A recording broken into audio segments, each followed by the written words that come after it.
आपण पाहत आहात सत्य व रोखठोक न्यूज चॅनल महावृत्त न्यूज. आवाज तुमचा, ताकद आमची. साधारण फेब्रुवारी 2023 साली छत्रपती प्रेमलराजे रुग्णालय हे सरकारी दवाखान्यामध्ये 4,87,00,000 रुपयाचे ड्रेसिंग मटेरियल खरेदी करण्यात आले आणि आता ते वादाच्या भोवऱ्यात सापडलेलं आहे.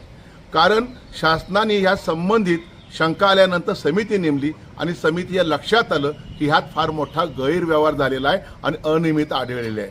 संबंधित परचेस कमिटी आणि पुरवठादारावर ताबडतोब FIR नोंद करा, तात्काळ नोंद करा आणि ती कागदपत्र जी असतील ती शासनाला पाठवा असा आदेश दिलेला आहे. पण या आदेशाचं पालन झालं नाही. फक्त पुरवठादारावरच फक्त FIR दाखल करण्यात आला. परंतु परचेस कमिटीमध्ये असलेले डॉक्टर दीक्षित असून देत, गिरीश कांबळे असून देत, ढवळे असून देत, खेडेकर असून देत, अश्विन कुमार चव्हाण असून देत, प्रिया होंबाळकर असून देत, यांना का वगळण्यात आलं?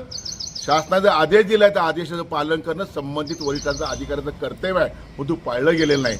आज आम्ही जिल्हा पोलीस प्रमुखांकडे आम्ही निवेदन देतोय, पत्र देतोय. आम्ही अधिष्ठाता कोल्हापूर यांना पत्र देतोय की ताबडतोब परचेस कमिटीवर सुद्धा गुन्हे दाखल करा, अन्यथा आम्हाला न्यायालयामध्ये दाद मागायला लागेल, याचिका दाखल करावी लागेल. कारण हे सगळ्यांनी मिळून खोटे नाटे शिक्के मारले, खोटे नाटे पत्र दिली काही लोकांनी. हे तपासणी जबाबदारी परचेस कमिटी होती. मग ह्या सगळ्यांनी ठरवून केले का हे? आणि जर ठरवून केलं असेल तर हे ठरवून केल्यामुळं अनेक ह्यात संख्या जास्त असल्या कारणानं मोकासारखी कारवाई करता येते का? आणि संघटित गुन्हेगारी आहे असं माझं स्पष्ट मत आहे. महावृत्त न्यूज चॅनलला लाईक करा, शेअर करा आणि सबस्क्राईब करा.